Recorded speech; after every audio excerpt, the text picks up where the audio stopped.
Hola, ¿qué tal? Buenos días, YouTube. Israel aquí con otro video más relacionado a este tema tan apasionante que es los condominios. Y seguramente si llegaste a este canal es porque te interesan, porque vives en un condominio, tienes algún vecino, algún problema con algún vecino, tienes algún problema con la administración y entonces te interesa conocer más sobre este tema. Y pues prácticamente el día de hoy traigo un video muy sencillo, muy conceptual, muy práctico, que es las áreas comunes. Cómo entender las áreas comunes, cómo conceptualizarlas. ¿Por qué? Porque mucha gente me pregunta, por ejemplo, preguntas muy sencillas, que si un vecino utiliza un jardín de una manera diferente, o estaciona su motocicleta en el jardín, o utiliza su jardín jardín común para arreglar como taller, o utiliza un área como bodega. Es decir, ese tipo de preguntas me preguntan constantemente, y esto nace de una razón fundamental, y es de entender las áreas comunes. Entonces el tema del día de hoy es profundizar un poquito el concepto de área común. ¿Qué es un área común? Y pues bueno, para empezar debemos de entender el área común como algo muy sencillo, es decir, nace desde muchos años atrás, muchos siglos atrás, de la copropiedad, es decir, donde varias personas son propietarias de un bien comunal. Entonces, ¿qué pasa? Que aquí prácticamente las reglas del juego cambian, porque hay un concepto muy interesante que es propiedad privada, es decir, está dentro de un límite de una propiedad privada, pero suministra un servicio a una serie de personas, a una comunidad de personas que les da el servicio. Por ejemplo, un área de alberca, es decir, el área de alberca es una propiedad privada, pero es una propiedad de uso común, es decir, todos los condóminos, todos los propietarios tienen su unidad privativa, tienen la copropiedad de esa área específica. Entonces aquí trae unos dilemas muy interesantes como los que me preguntan, es decir, si entendemos que mucho tiempo atrás ya se había dado este problema de saber cómo convivimos en comunidad, es decir, cómo establecemos esos pequeños lineamientos que permitan que toda la comunidad, todos los condóminos usen el área de forma apropiada para no hacerlo más oneroso o que uno use más un área que el resto de la comunidad. Entonces es aquí donde nacen las reglas, es decir, reglas en los condominios.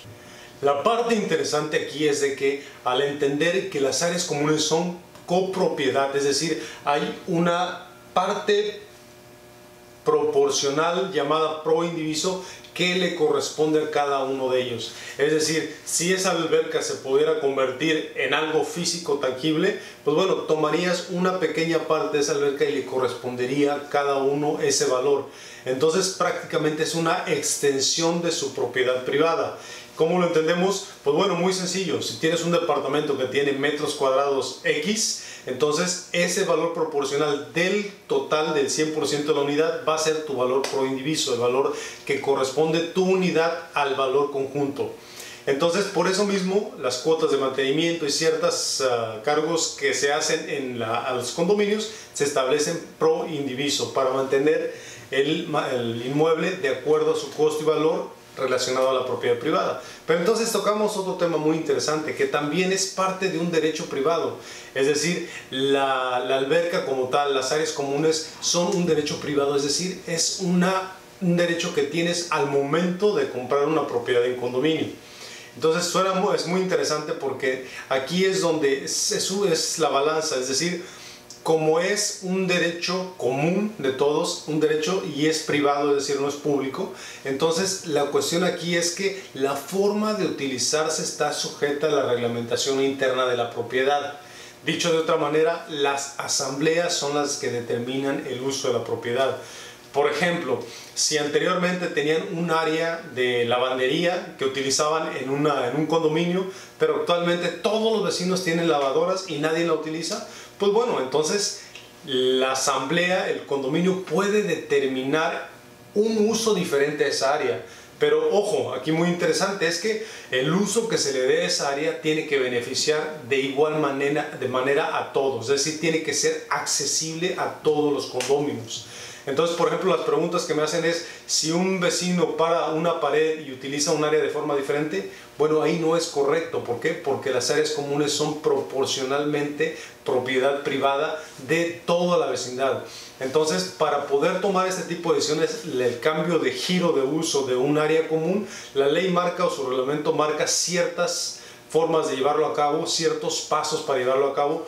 ¿Para qué? Para que se respete. Y generalmente, pues bueno, son a través de asambleas extraordinarias, se hacen un protocolo, es decir, hay metodología. Pero lo más interesante aquí es de que tiene que servir su propósito fundamental, que es el servir un área común para todos los vecinos. Entonces, si un vecino o una persona le da mayor uso a una propiedad común, pues está cometiendo un error. Porque la finalidad de un condominio es tener las áreas comunes en copropiedad y nadie puede hacer más oneroso el uso de un área que otro vecino. Por eso mismo, por ejemplo, las preguntas que me hacen de si un vecino pone su motocicleta en un área que no corresponde, pues está incorrecto. Y por ejemplo, la forma de llevarlo a cabo a través de administración es solicitarle, requerirle, llevar a cabo, hacer, gestionar, porque finalmente lo que mantiene un orden en el condominio, en la propiedad, prácticamente es el equilibrio que se encuentra del uso de áreas comunes. De la puerta hacia adelante, hacia adentro, generalmente no hay tanto problema, hay problema en la parte común. Es decir, si yo utilizo las escaleras y pongo mis macetas y nadie puede pasar, pues bueno, estoy impidiendo un paso al resto de la propiedad. Es decir, no es el uso para poner macetas en las escaleras, es para tránsito.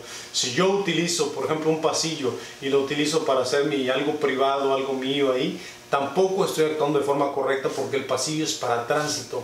Ahora, si ese pasillo, como condóminos, nadie pasa por ahí, decidimos que vamos a hacer una jardinera, un área de parque, juegos infantiles, entonces que sirva a todos los vecinos que puedan utilizarlo. Bueno, ese es el fin de un régimen condominal, es llegar a acuerdos para poder darle uso a la propiedad de forma correcta sin haber conflictos y contratiempos, porque eso se genera si no se establecen estos parámetros muy claramente. Y de hecho, en la constitución de su régimen ya están establecidos. La ley de propiedad lo establece, el reglamento lo establece, la memoria descriptiva donde describe exactamente cuáles son áreas comunes, cuáles no son, establece cada uno de las áreas comunes. Es decir, toda la estructura ya está, únicamente hay que conocerla para poderla llevar a cabo, implementar y respetar. Es decir, con fundamento decirle al vecino, es que no puede hacer esto porque si yo también hago lo mismo, entonces este lugar no va a operar. Nadie va a poder caminar por ningún lado, porque si usted hace eso y el otro vecino hace eso y el otro vecino hace eso, entonces volvemos un régimen condominal, una pequeña tiranía, donde nadie obedece a nada y no hay reglas claras, nadie puede llevar algo a cabo porque simplemente hay piedras en el camino constantemente. Entonces, tener esto muy en cuenta, sustentarlo, ayuda tanto uno como persona que vive en un condominio a aprender las reglas de cómo opera un condominio, pero también al vecino decirle con fundamentos la forma en que opera y por qué debe operar así, por qué nos conviene a todos que opere de esta manera un condominio. Porque es fácil ver la viga la paja en el ojo ajeno y no ver la viga en el propio ojo, pero el fundamento principal de un régimen de condominal se basa en la cultura condominal, la capacidad que cada quien tenga de respetar la parte que le corresponde del reglamento para evitar también que los otros condominios, otros vecinos, también volteen este reglamento o lo usen a su manera para que impida el uso y goce general a todos los condominios. Entonces ese es un tema muy interesante, pero es un concepto bastante básico, que es de copropiedad, y ese concepto básico aclara mucho esas ideas. Entonces, pues si te gustó el video, no te olvides, suscríbete, dale like, comparte, y seguiré creando más videos como este para ayudarte a entender este tema tan apasionante, el régimen de propiedad en condominio. Un tema muy sencillo, pero varios me lo han preguntado y hay varias dudas al respecto. Espero les sirva. Denle like y nos vemos para la próxima.